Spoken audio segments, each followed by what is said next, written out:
사실은 드리고 싶은 말씀이 하급심, 그 중에서도 절차적 보장을 위한 입법적 고려가 필요하다, 이것을 말씀드리고 싶었습니다. 단순히 조직법적인 고려를 넘어서 이 민사소송법, 형사소송법상의 인센티브가 대법원으로 집중되게 돼 있는 것은 아닌지, 그것을 완화하는 쪽으로 소송법 쪽으로도 개혁이 필요한 것이 아닌가, 이 말씀을 드리고 싶었습니다.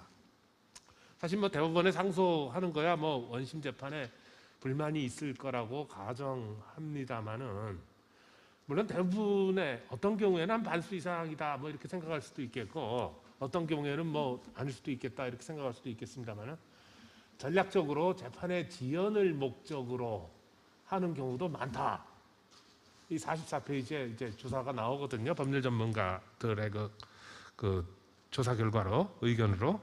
저도 사실은 동의는 합니다만은, 이와 같은 종류의 사건은 대법관들이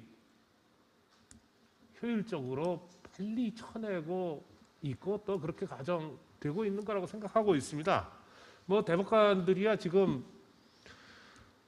기록에 손만 얹으면은 재판 주문이 나온다 이렇게 할 정도로 이게 현명하신 분들이 하고 있거든요. 그러니까 제가 보기로는 이와 같은 사건들을 미리 심사하기 위해서 상고허가제나 이런 것들을 도입할 필요까지야 없는 거 아닌가 하는 생각입니다. 그것도 국민의 법감정도 그거 고려한다면은 이게 과연 현실적으로 실현 가능한 건지 그것도 의문이고요. 물론 이제 실제로 문제는 당사자가 원심의 재판에도 불만이 있고 대법원에서도 이건 취소될 거라 이런 기대를 하는 사건이 있을 겁니다. 사실 이런 사건이 늘어나는 것은 국민의 신뢰를 저하하는 것이고, 그렇다고 또 대법원이 전부 해결하겠다고 나서는 것은 또 과도하게 자원을 소모하게 됩니다. 아무리 대법관들이 능력이 있고 열정이 있다고 그래도 천리마운동 할 수는 없는 거 아니겠어요? 그래서 또 최고법원의 법관과 보조 인력을 늘리는 거는 어느 정도 늘리는 건 아마 필요할 것 같습니다. 현 상황에서 30% 증언이다, 40% 증언이다 이런 거는 실무적으로 필요하다 하고 할 수가 있을 것 같습니다. 근데 문제는 그렇게 대법관을 늘린다고 해가지고 이 재판 공급을 확대한다고 해가지고 그럼 대법원의 상고 제도가 제대로 운영될 거냐? 그것도 좀 회의적입니다. 민주공화국에서 사법제도에 의한 정의의 실현에도 한계가 있다 이렇게 생각하고 있습니다. 법률의 개정을 위해서는 계속 몇 년 동안 정치 과정을 거쳐야 되는데, 이거 상고 허가나 상고 허가나 대법관 증언이나 이런 부분이 어떻게 실현될 수 있을지 모르겠습니다만은 상당히 힘들 겁니다. 어찌됐든 간에. 근데 그 법률을 개정하면 그 취지대로 반드시 대법관들이 움직이느냐, 또 그런 것도 아닌 것 같아요. 여기 보면 45페이지에서 봤는데, 대법원이 원심의 사실관계 판단에까지 많이 나선다, 이 부분은 법률 전문가들이 지적하는 바입니다. 만기 칠남식으로 이제 원심의 사실 인정이 못마땅하다 이렇게 나와서 대법원이 여기까지 나가시게 되면은 당사자들은 불복하는 확률이 높아지겠죠. 어느 판결에든. 예. 그래서 대법원 재판에도 신뢰가 떨어지게 되고 속칭 정관예우 논란이 일어나기 쉬운 것이 바로 이런 사건일 겁니다. 한편 저는 개인적으로는 이 법령 해석 통일에 대해서도 이게 일일이 일사불란하게 법령 해석을 통일해야 되느냐, 이것도 조금 의문이 있습니다. 원심의 법령 해석이 문제다라고 생각하더라도 이걸 반드시 대법원이 모든 사건에 대해서 법령 해석이 이렇다 하고 견해를 표할 필요가 있다, 이거는 또 아닌 것 같아요.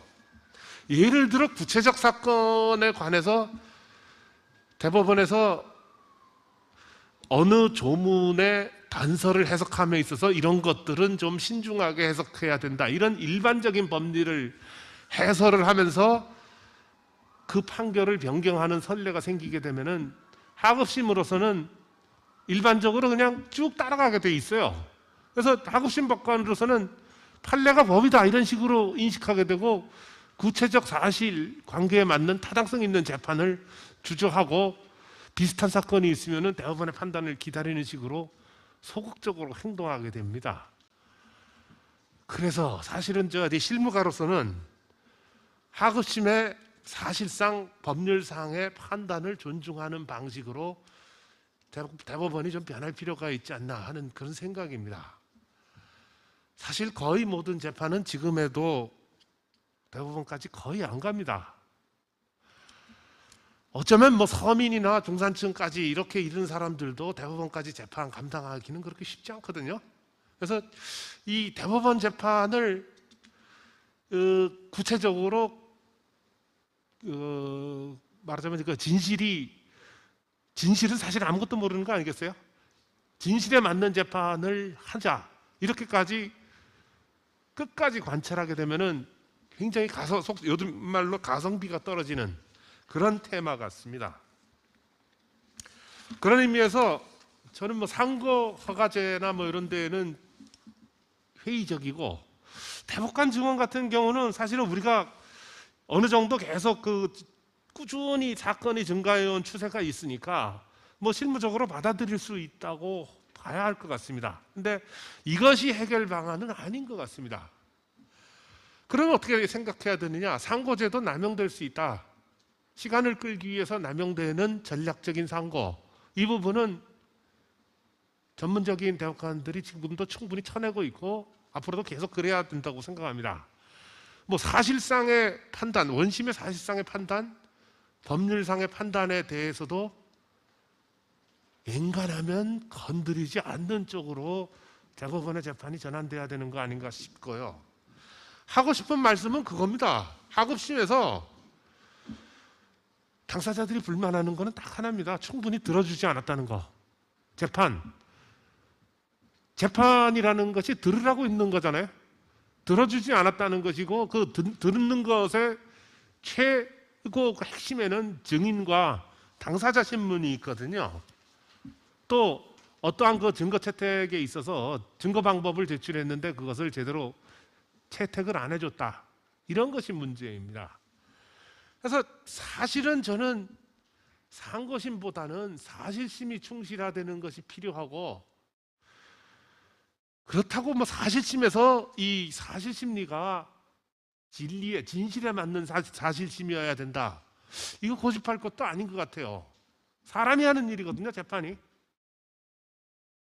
판사도 불완전하고 대법관도 불완전하고 변호사도 불완전하고, 사실 당사자도 뭐 진실은 당사자도 모를 수도 있습니다. 아마 당사자도 안다고 가정되지만은 그 사실 인식에 대해서 또 법률 평가에 대해서 당사자 다 다릅니다. 문제는 이와 같은 당사자의 권리를 행사할 수 있도록 절차 보장을 해주는 거겠습니다. 그럼 뭐 지금 같이 뭐 실무상 증인 채택은 아예 거부하는 경우가 많고, 하급심에서 또 뭐 이런 상황에서는 전문가들조차 이 재판이 과연 제대로 된 건가 안 믿습니다. 물론 디스커버리 제도 같은 이와 같은 제도가 인정되지 않는 현 소송법 하에서 하급심 재판으로서도, 하급심 법원으로서도 당사자가 제출하는 모든 증거 방법을 미리 받을 수가 없습니다. 충분히 이해할 수 있어요. 지금 그 하급심의 실무가 증인 신청했는데, 당사자 신문 신청했는데 재판을 이걸 다 들어주다 보면은 이 하급심 법원 그 재판부는 뭐 일주일에 3시간 동안 법정에 앉아서도 이렇게 부족할 겁니다. 그러니까 에러는 있어요. 에러는 있지만, 그렇다면 우리가 이 하급심 절차를 과감하게 디스커버리를 도입하고, 또 실체 면에서는 하급심 법원이 판사가 판단하는 것이 아니라 배심이 판단하는 방식으로 국민들의 법 감정을 존중하는 식으로 우리가 소송법을 개정하는 것이 발본적인 해결이 아닌가 이렇게 생각하고 있습니다. 지금 학업심 방식대로라면은, 학업심 운영 방식대로라면은 무조건 억울하면 상고 한 번은 해보고, 속된 말로 이게 당사자가 된 처지에서 억울한 마음을 써서 내서라도 보고 싶다, 이런 동기를, 그런 인센티브를 저감할 수가 없다고 봅니다. 그럼 물론 대법원이 이렇게 뭐 실체 판단에서 심지어는 법률 판단까지도 본인이 자제한다, 뭐 대법원이 자제한다 그러면 대법원은 뭐 하냐? 할 일 많습니다.